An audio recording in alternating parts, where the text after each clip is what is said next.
حضرت سلمان فارسی رضی اللہ تعالیٰ عنہ فرماتے ہیں مدینے کے قریب لے جا کے ام القریٰ ایک بستی تھی، انہوں نے میرے ساتھ دھوکہ کیا، جو لے جانے والے تھے وہ یہودی تھے، انہیں مجھے وہاں جا کے بیچ دیا۔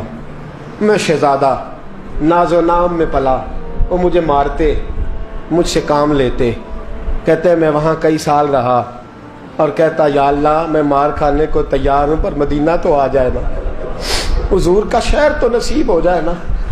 حضرت جناب سلمان فارسی کہتے ہیں اس یہودی کا چچا بیٹا، اس کا چچا زاد بھائی، اس کا کزن بنو قریظہ یہودیوں کے محلے سے آیا، مجھے اس نے کام کاج کرتے دیکھا، کھیتی باڑی کرتے دیکھا تو کہنے لگا، توجہ ہے آپ کی، جاگ رہے ہیں آپ لوگ، میری بات کی سمجھ آ رہی ہے؟ کہنے لگا غلام بیچو گے؟ مجھے دے دو۔ کہتے ہیں اس نے کہا تو 4 دینار نفع دے، تو لے لے۔ کہتے ہیں اس نے 4 دینار نفع لیا اور مجھے باندھ لیا اونٹ کی پشت پہ، ہاتھ میرے باندھ لیے، پیر باندھ لیے، میں رونے لگا، میں تڑپنے لگا۔ کہتے ہیں اچانک بنو قریظہ مدینے کا ایک محلہ تھا، یہاں یہودی رہتے تھے، کہتے ہیں وہاں کا وہ رہنے والا شخص، اچانک میری آنکھ کھلی تو ٹھنڈی ٹھنڈی ہوائیں، اچانک میں نے آنکھیں کھولی تو کھجوروں کے لمبے چوڑے درخت، فرمایا میں نے دیکھا تو پہاڑیاں بھی معطر معطر سی، فضائیں بھی کرم کرم والی، عطا ہی عطا۔ کہتے ہیں 2 آنسو گرے اور میں ہنس پڑا، آنکھوں میں آنسو، لبوں پہ مسکراہٹ۔ حضرت سلمان فارسی رضی اللہ تعالیٰ عنہ کہتے ہیں وہ کہنے لگا تجھے کیا ہوا؟ سارے رستے تو بت تھا، اب کیا ہوا؟ میں نے کہا میری تھکاوٹیں اتر گئی ہیں، میری ریاضتوں کا ثواب مل گیا ہے، میری عبادتوں کا اجر، فَلَهُمْ أَجْرُهُمْ عِنْدَ رَبِّهِمْ وَلَا خَوْفٌ عَلَيْهِمْ وَلَا هُمْ يَحْزَنُونَ، مجھے گوہر مراد مل گیا۔ کہتے ہیں اس نے مجھے وہاں رکھا، کام کاج کرانے لگا، وقت گزرتا گیا۔ ایک دن کھجوروں اوپر چڑھ کے میں کھجوریں توڑ رہا تھا، مست تھا، تھوڑی تھوڑی عربی میں نے سیکھ لی، ہلکی پھلکی باتیں سمجھنے لگا، جواب دینے لگا، فارسی نسل تھا۔ کہتے ہیں میں کھجوریں توڑ رہا تھا، میرے مالک کا بھائی دوڑا دوڑا آیا، توجہ ہے آپ کی، آیا آگے کہنے لگا بھائی پتہ ہے تجھے کیا ہوا ہے؟ پتہ؟ کہتا میں نے کوئی توجہ نہیں دی، یہ روز ایسی باتیں، پتہ ہے تازہ خبر کیا ہے؟ کیا ہوا؟ کہنے لگے وہ جس نے دعویٰ کیا تھا نا نبوت کا وہ مدینے آ گیا ہے، وہ جنہوں نے دعویٰ کیا تھا نا نبوت کا وہ مدینے آ گئے ہیں۔ حضرت سلمان فارسی کہتے ہیں جو کھجوریں میں توڑ رہا تھا وہ میرے ہاتھ سے گر گئی، یوں لگا کہ جیسے کسی نے آ کے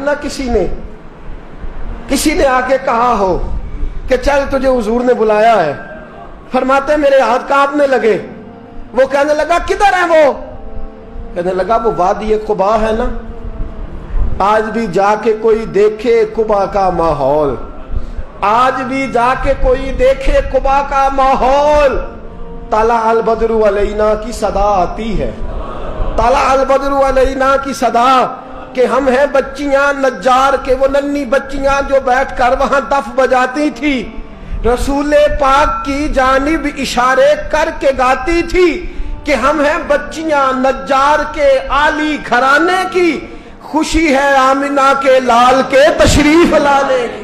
ہم ہیں بچیاں نجار کے عالی گھرانے کی، خوشی ہے آمنہ کے لال کے تشریف لانے کی۔ حضرت سلمان فارسی کہتے کباب، کہتے میں جھٹ سے چھلانگ لگا کے اترا، پہلے میں آیا کرتا تھا پکڑ پکڑ کے، چھلانگ لگائی زمین پہ، اور میں نے اپنے مالک سے کہا یہ کیا کہہ رہا ہے؟ کہتے اس نے تھپڑ مارا، چل اپنا کام کر۔ کہتے پہلے وہ مارتا تھا تو دکھ ہوتا تھا، آج پتہ ہی نہیں چلا، آج پتہ ہی نہیں چلا۔ ہمارے جہاز میں ایک بابا جی بیٹھے تھے، جہاز میں بزرگ بیٹھے تھے، ان سے کسی نے کہا تھک تو نہیں گئے؟ کہنے لگے میری 11ویں حاضری ہے، تھک بڑا گیا ہوں پر جب گنبد پہ نظر پڑتی ہے تھکاوٹیں اتر جاتی ہیں، کوئی تھکاوٹ نہیں رہتی۔ حضرت سلمان فارسی کہتے ہیں اس نے مارا، کوئی پتہ نہیں چلا۔ میں انتظار کرنے لگا کہ ذرا دن جلدی نہیں ڈال جاتا، شام جلدی ہو۔ کہتے شام ہوئی، چھٹی ملی، کھجوریں